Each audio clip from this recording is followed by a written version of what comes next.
चलो, तो third one is depression in freezing point. देखो डिप्रेशन का मतलब क्या होता है, कम हो जाना, तो फ्रीजिंग पॉइंट का कम हो जाना। अभी देखो फ्रीजिंग पॉइंट का कम कब होगा, जब कोई भी चीज, जो कि मान लो अगर हम वाटर को लें तो 0 डिग्री पे आइस बन जा रही है, लेकिन अब वो 0 डिग्री पे आइस नहीं बन रही है, अब उसको और कम करना है और डिप्रेस करना है उसका टेम्परेचर, यानी कि और कम 10 -10 डिग्री पे आइस बन रही है, तो ऐसी चीज को कहते हैं डिप्रेशन इन फ्रीजिंग पॉइंट। सो अब यहाँ पर हमें क्या देखने हैं, कुछ चीजें देखनी है। सबसे पहले हम देखेंगे कि फ्रीजिंग पॉइंट का मतलब क्या है। तो देखो फ्रीजिंग पॉइंट का मतलब यहाँ पर जो है, freezing point here denotes, freezing point here denotes temperature at which vapor pressure of solid phase is equals to vapor pressure of liquid phase। ठीक है, vapour pressure of solid phase is equals to vapour pressure of liquid phase, ये है यहाँ पर freezing point का मतलब। अब यहाँ होगा कि हमें एक सॉलिड और लिक्विड के बीच का इक्विलिब्रियम डिस्कस करना है कि किस तरीके से उसमें आता है। तो यहाँ पर 2 पॉइंट्स है समझने वाले। पहला पॉइंट याद रखना, दिमाग में रखना, आगे अभी काम आएगा। Vapour pressure of solid phase, ये एक्चुअल में है क्या? Vapour pressure of solid phase और कुछ नहीं है, बल्कि टेंडेंसी है सॉलिड की going towards liquid, tendency of solid going towards liquid. जब सॉलिड और लिक्विड को एक साथ रखोगे आप, तो सॉलिड भी लिक्विड की तरफ जाएगा और लिक्विड भी सॉलिड की तरफ जाएगा। तो इन दोनों ही केस को हम क्या कहते हैं, पहले वाले को कहेंगे vapour pressure of solid phase, यानी कि उसकी सॉलिड फेज की वजह से जो वेपर प्रेशर लगेगा वो क्यों लग रहा है, क्योंकि वो उसकी तरफ जाके और ऊपर, यानी कि बेसिकली सबलाइम होना चाह रहा है, वेपर बनना चाह रहा है। सेम अगर लिक्विड की बात करें तो vapour pressure of liquid phase क्या होगा, ये है टेंडेंसी, बाकी सारी चीजें same, tendency of liquid going towards solid, तो टेंडेंसी बाकी सारी चीजें सेम, लिक्विड टूवर्ड्स सॉलिड। ठीक है,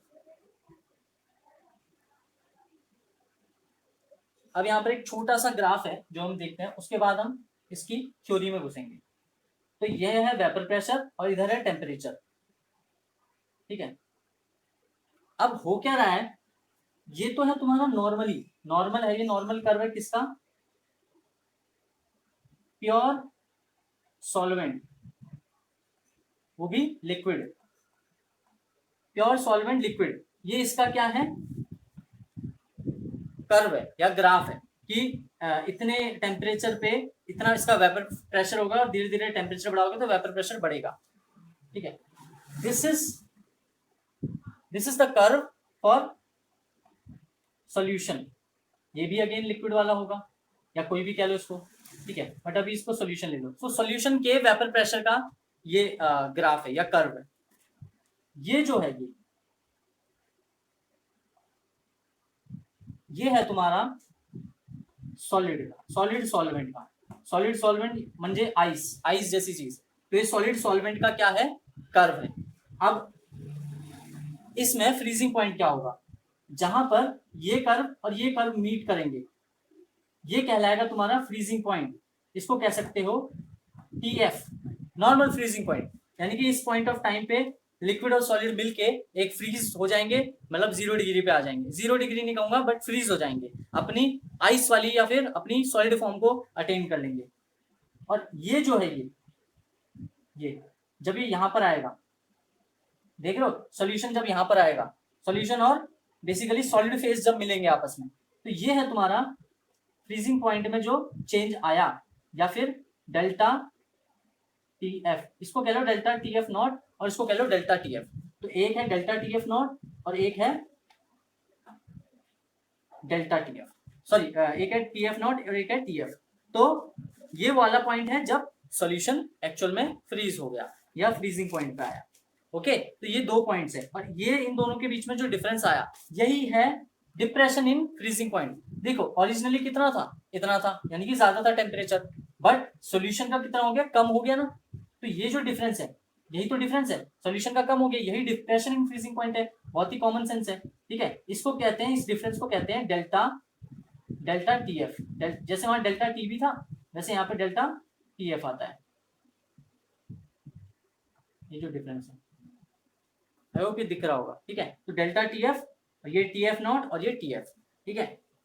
अब फटाफट से देख लेते हैं एक एक्सपेरिमेंट को। तो एक्सपेरिमेंट नंबर 1, एक्सपेरिमेंट नंबर 1 में हो क्या रहा है, बहुत सिंपल सा एक्सपेरिमेंट है, बट इसको समझना बहुत जरूरी है। वैसे तो ये टॉपिक यहीं खत्म हो गया, आप सीधा फॉर्मूला कर सकते थे, बट तुम्हारी कॉन्सेप्चुअल अंडरस्टैंडिंग होनी चाहिए कि ऐसा क्यों हो रहा है, डिप्रेशन आ क्यों रहा है। ये तो हमें पता चल गया ग्राफ से कि डिप्रेशन आ रहा है, बट ये हो क्यों रहा है, इसको समझने के लिए एक एक्सपेरिमेंट लेना पड़ेगा। उस एक्सपेरिमेंट में हम कर क्या रहे हैं, हमने एक इंसुलेटिंग ऐसे करके कंटेनर लिया, इंसुलेटिंग है, इसके ना बाहर कुछ जा सकता है ना अंदर कुछ जा सकता है, गैसियस, ठीक है। तो इस तरीके से हमने इस पे ऐसे वॉल लगा दी। अब इसके अंदर क्या किया हमने, आइस रखी हुई है, आइस, ठीक है, आइस रखी हुई है और बाकी सारा हमारा क्या है, लिक्विड वाटर है, इधर की साइड में लिक्विड वाटर है, ठीक है।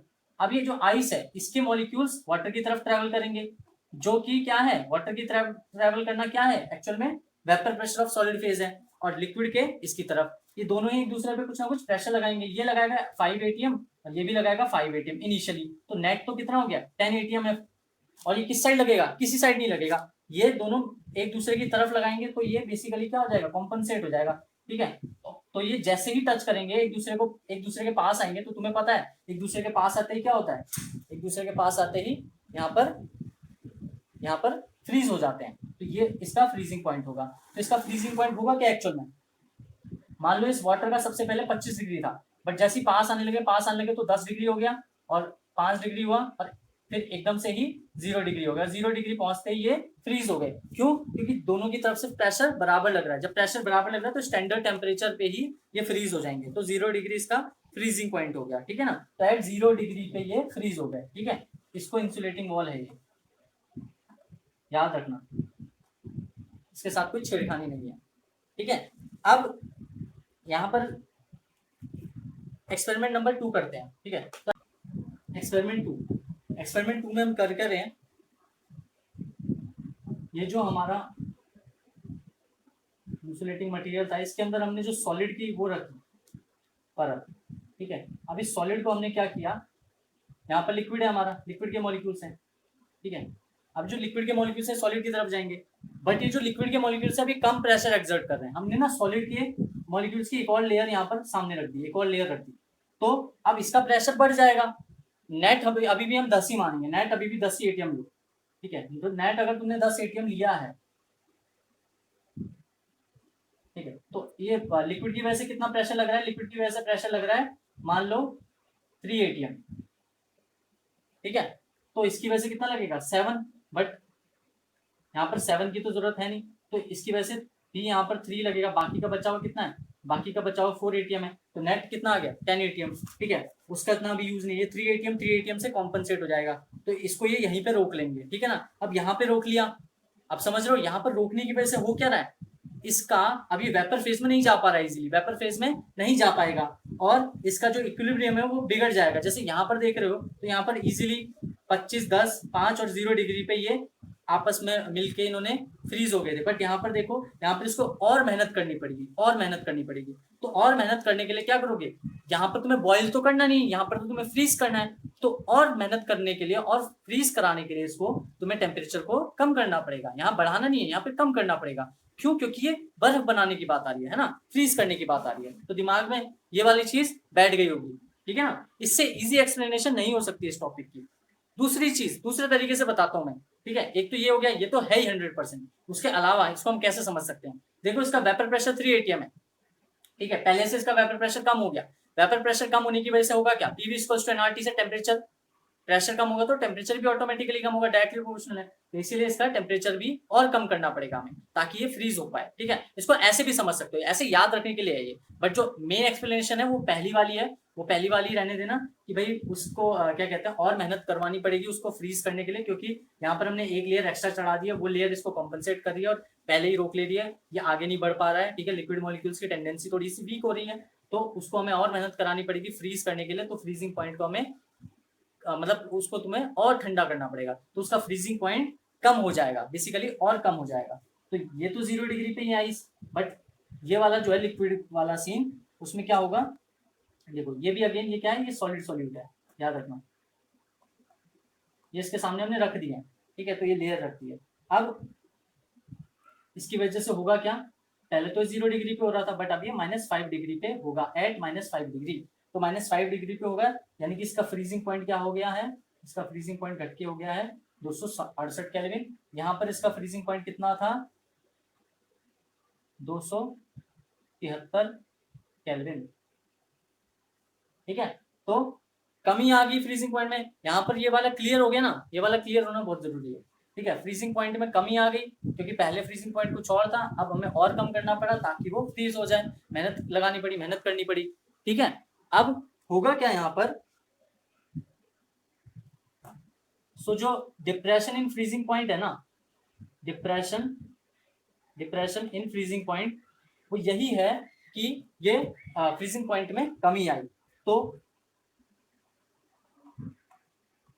क्या लिखोगे इसमें, इसमें आएगा freezing point of solvent. Solvent म्हणजे सॉल्वेंट का मतलब क्या होता है, जो घोल रहा है, तो यहाँ पर सॉल्वेंट क्या है, सॉलिड सॉल्वेंट है।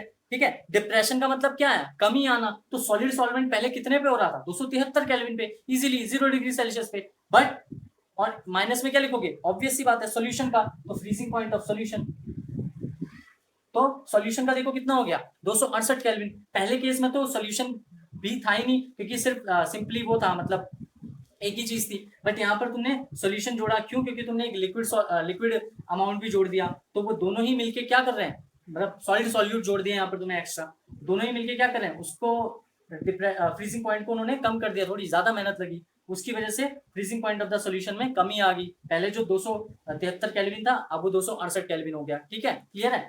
सॉल्यूशन का फ्रीजिंग पॉइंट हमने पीछे ग्राफ में भी देखा था, यहाँ पर हमने इसको थ्योरेटिकली भी समझ लिया।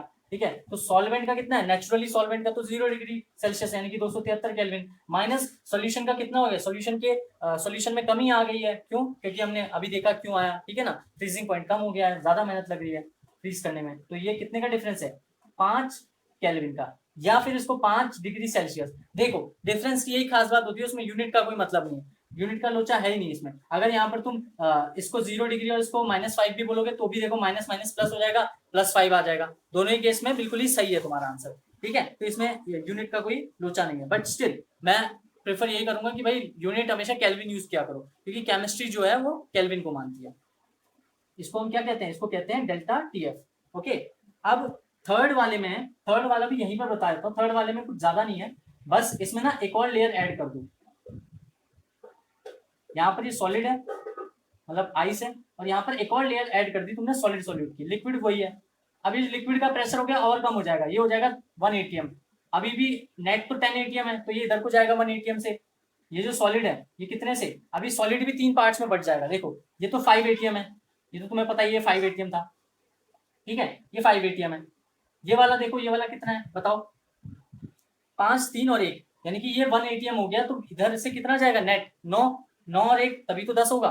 ठीक है, तो ये 5 है, फिर एक 3 atm का होगा, ये जो हमने देखा था, और एक 1 atm का, जो सबसे आगे वाली लेयर है 1 atm से प्रेशर लगाएगी, यानी कि उसको वहीं पे रोक लेगी, कॉम्पनसेट नहीं करने देगी, आगे नहीं बढ़ने देगी, तो वो वहीं पे रुक जाएगा और वो आगे नहीं जा पाएगा। तो उसकी वजह से होगा क्या, ये जो हमने पीछे वाले उसमें देखा था कि इसके वेपर प्रेशर में कमी आ रही है, तो वेपर प्रेशर में कमी आएगी, तो उसको कॉम्पनसेट करने के लिए उसको और मेहनत करनी पड़ेगी, उसको फ्रीज करने के लिए, उसको एक पॉइंट पे लाने के लिए। जैसे यहाँ पे इस पॉइंट पे लाके फ्रीज हो गया था, बट इसको इसने यही रोक लिया, इसको इसने और पहले रोक लिया, तो उसको फ्रीज करने के लिए इसको और मेहनत करनी पड़ेगी। अब क्योंकि यहाँ फ्रीजिंग की बात हो रही है, तो टेम्परेचर कम होगा, फ्रीज करने का मतलब कम करना टेम्परेचर। अगर बॉइलिंग की बात होती है तो टेम्परेचर बढ़ाते, जैसे पिछले में देखा था हमने, तो यहाँ पर फ्रीज कर रहे हैं तो कम होगा, और कम कितना होगा, या अब यहाँ पर 0 डिग्री ना 5 डिग्री, और ये सीधा 10 डिग्री -10 डिग्री पे जाके फ्रीज होगा। ठीक है, तो आई होप ये वाला समझ आ गया होगा, एट -10 डिग्री, और इसके लिए फ्रीजिंग पॉइंट कितना हो जाएगा, 273 केल्विन, 263 केल्विन, ठीक है। और इसके लिए अगर तुम डेल्टा टी एफ निकालोगे तो वो आएगा 10K, ठीक है, 10 केल्विन का। अब यहाँ पर फटाफट से फॉर्मूला देख लेते हैं। इसकी बहुत ही इन डेप्थ मैंने इसीलिए पढ़ाया क्योंकि ये कहीं भी नहीं है, ठीक है, तो इसको इसीलिए इस तरीके से बताना बहुत जरूरी था, ठीक है। अब फॉर्मूला है delta T F is directly proportional to, again जो भी यहाँ पर हो रहा है यानी कि depression in freezing point depend किस पे करेगा, अमाउंट ऑफ सॉल्यूट पे। अमाउंट ऑफ सॉल्यूट को किससे डिनोट करते हैं, mole fraction of solute, that is XB, that is mole fraction of solute, delta TF, ठीक है। अब ये जो डायरेक्टली प्रोपोर्शनल का साइन है इसको जब हटाते तो कांस्टेंट लगाते हैं K, तो KXB, again delta TF is equals to KXB, XB की जगह वैल्यू रख देंगे NB divided by NA plus NB, again वही चीज करेंगे कि अगर if solution is dilute, solution is dilute का मतलब पानी बहुत ज्यादा है, तो होगा क्या, उसकी वजह से जो NB है, NB यानी कि number of moles of solute, उसको अगर हम इसमें ऐड करें कोई फायदा नहीं है, कोई फर्क नहीं है, क्योंकि Na बहुत ज्यादा होगा, NB बहुत कम होगा, तो मिलके नेग्लेक्ट हो सकता है, NB को हम नेग्लेक्ट कर सकते हैं, NB कैन बी नेग्लेक्टेड, उसकी वजह से होगा क्या, delta TF is equals to K NB by Na। अब वही हमारी चिर परिचित जो फॉर्म होती है, इक्वेशन होती है, उसको हम लिख लेंगे, तो that is K into WB divided by MB into WA, sorry MA divided by WB, ठीक है, ये वाली चीज। अब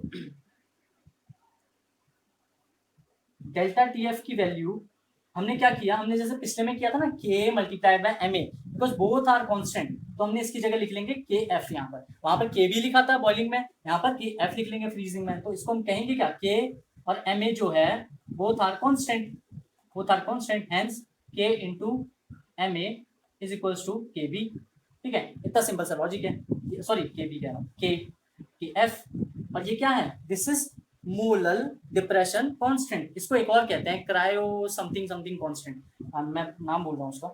सो यहाँ पर लिखोगे KF into WB divided by MB into WA।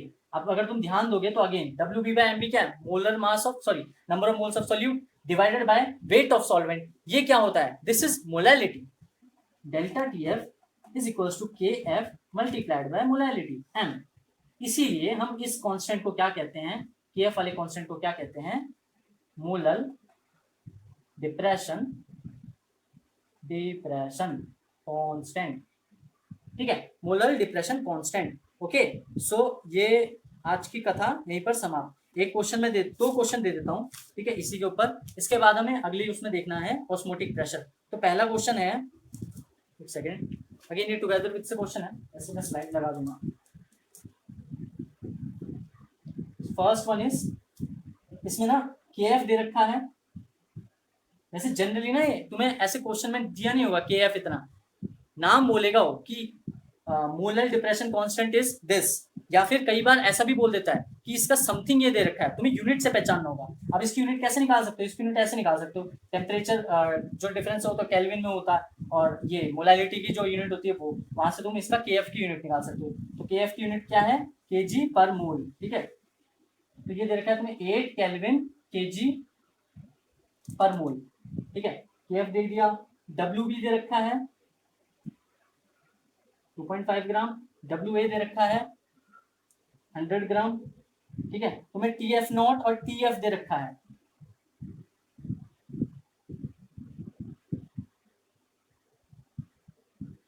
इतना केल्विन। चलो मैं तुम्हें TF नॉट ही देता हूँ, TF तुम खुद से निकालना, क्योंकि तुम्हें, चलो टेम्परेचर डिफरेंस नहीं दिया होगा ना, कोई बात नहीं, ठीक है, मैं तुम्हें TF भी दे देता हूँ, मुझे लगा टेम्परेचर डिफरेंस 276.8 केल्विन, ये तुम्हें TF दे रखा है। अब तुम्हें इसमें फाइंड करना है MB, बहुत ही आसान क्वेश्चन है, कर लेना, ठीक है। दूसरे वाले क्वेश्चन में तुम्हें KF निकालना है, ठीक है, दूसरे वाले क्वेश्चन में तुम्हें KF निकालना है। KF निकालने के लिए तुम्हें TF नॉट दे रखा है 278.8 केल्विन,